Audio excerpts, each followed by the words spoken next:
Hi, everyone. This is John Turner-McClelland with Cooper Mac Realty Group, powered by Worth Clark Realty. We are here today with Adrienne Mageors, the Associate Director of Marketing with My Possibilities in Plano. How are you doing? Hi, John. I'm doing well. How are you? Good. So we wanted to get you guys on here today to talk about um, this Plano-based nonprofit and what it does for the community and who it serves. So if you can let us know a little bit about it. Sure. So My Possibilities is what we refer to as a for-cause organization in the Plano area. We serve people that we consider hugely important people, and we call them hipsters. And those are essentially adults with intellectual and or developmental disabilities.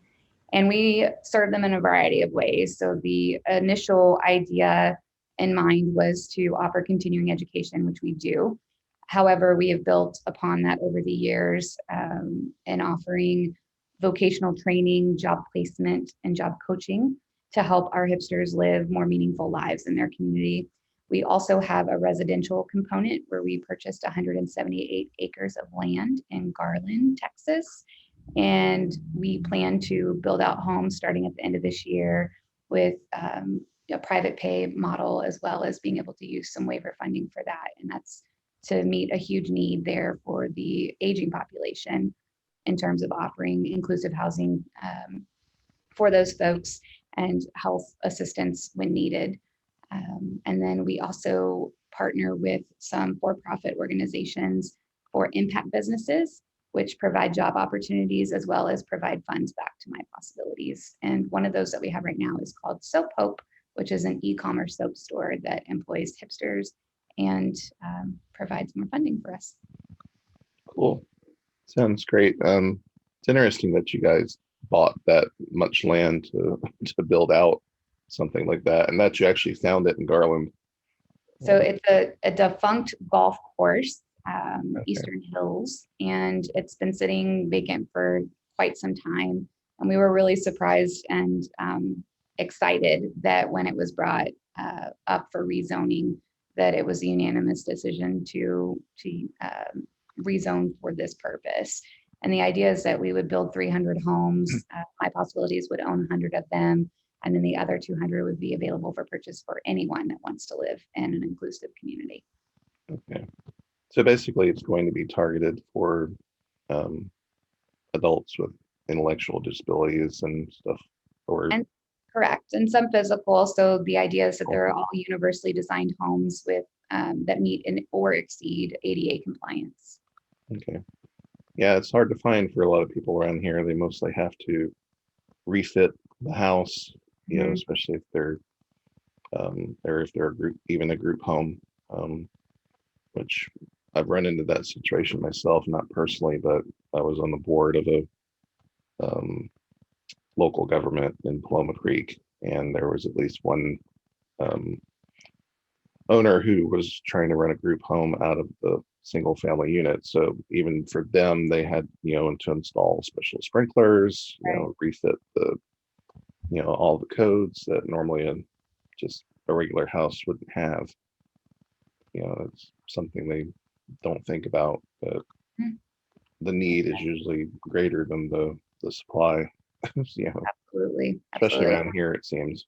And our model is quite a bit different from other models that are out there in terms of how we plan to price the homes and offer them for sale so that they're more accessible to anyone, and that it's not solely for folks with disabilities. It's really meant to be very inclusive, and we'll have green space and community space to help foster that environment. Yeah. Is there a goal time frame on them building this? Well, like many things, COVID has kind of pushed things back a little bit. So I think our goal is still to hopefully have builders selected by the end of this year so we can start breaking ground next year. Well, I know the builders need to keep building, especially in this area for everyone. Yep. So hopefully they can get that rolling. How has COVID affected the organization overall? You know, I think, again, like a lot of nonprofits, specifically, we were impacted pretty greatly by the world essentially shutting down last March. We had to close our doors for about 12 weeks, which affected us in multiple ways.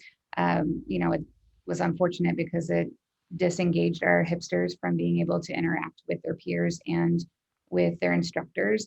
And that engagement is such a critical piece in their ability to thrive and live in their best lives.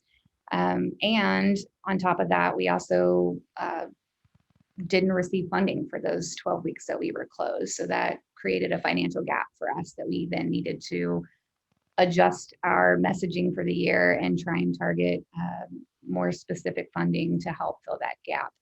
However, I will say that we have some silver linings to look back on that we weren't anticipating at all. So out of COVID, because we were closed for 12 weeks and we knew how essential that engagement piece was for our hipsters, we were able to very quickly shift and take some of our day programming courses and put them online and offer some online programming for our hipsters. And out of that, we have now actually officially launched what's called Empower Online Learning, which is a truly dynamic online learning platform for individuals with disabilities. So the great thing there is not only are we serving the folks that currently were NP hipsters, but we've been able to reach folks who've been on our wait list and folks even outside of the immediate North Texas area. So that's something that I don't think we were dreaming of quite yet. I think, if you had asked, would we ever offer services online down the road, we probably casually would have said yes. But COVID certainly pushed us into that realm like it did a lot of other organizations. And we are seeing a lot of success with it and are very excited to roll that out and to be able to reach beyond just the folks that we've been serving locally.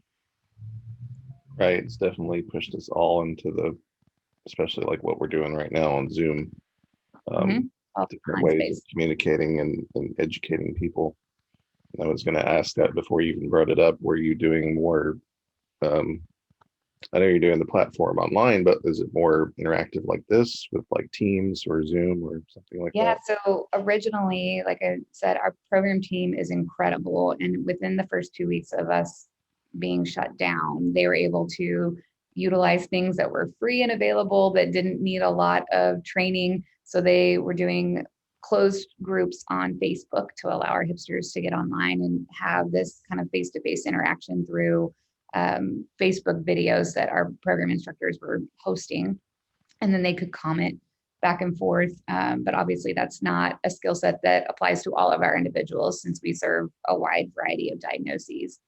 So then they switched to doing Zoom. So just as we're chatting right now, they had more interaction that way. So this new platform utilizes Zoom. So that's great that they're already familiar with that, but it also allows for our instructors to upload materials, to ask questions, to gauge interest levels, and even kind of a barometer of feeling in terms of how are you doing before the course or after the course.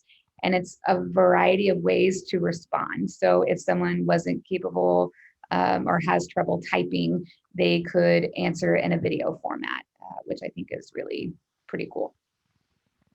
Yeah, this helps a lot of people that can't type, even able adults that have hunt and peck problems. Sure. This works a lot better. Can I ask a little bit about yourself? You do normally work in Texas. We were talking earlier. You're in Cleveland right now. Mm-hmm. Do you live in Plano specifically? I do live in Plano. Yeah. How long have you lived in Plano? My family moved to Plano in August of 2013. So I guess we're coming up on 8 years. That's a long time. It feels like now. You're a long timer now. It feels like a long time. So much has happened in the past 8 years. I'm from Dallas originally. My husband and I are both from Dallas, and moved to Plano specifically for, housing and schools as our oldest was getting ready to start kindergarten. We had just had our third child who actually ended up having some health issues right after birth that led to us finding out that she had a brain injury and subsequently has epilepsy. So the school systems were important to us, and that has affected our lives in many ways. Obviously, my work at My Possibilities, I started here almost 4.5 years ago. So that was after she was born. definitely has an impact on my drive and my passion for what we're doing here and how we're serving folks in the community. And then this is why we're in Cleveland right now, so that she can participate in a clinical trial to help with her epilepsy. Cool. I hope that's going well. Thank you.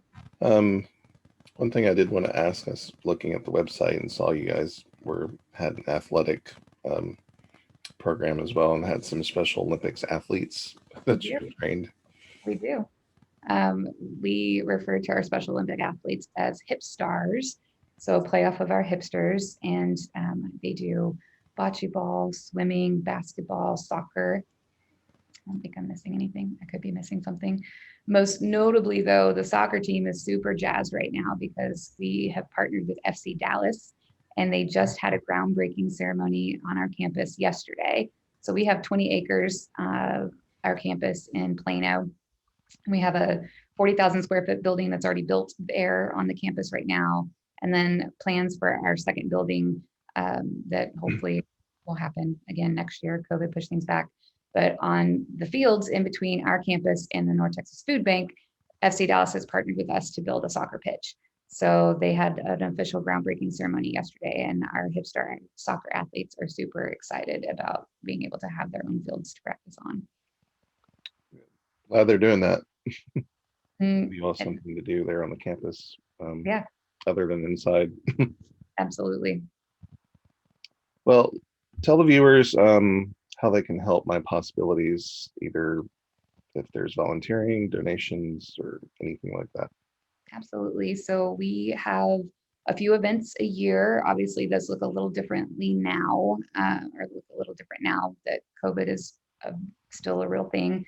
However, we have a golf tournament that's coming up September 27th.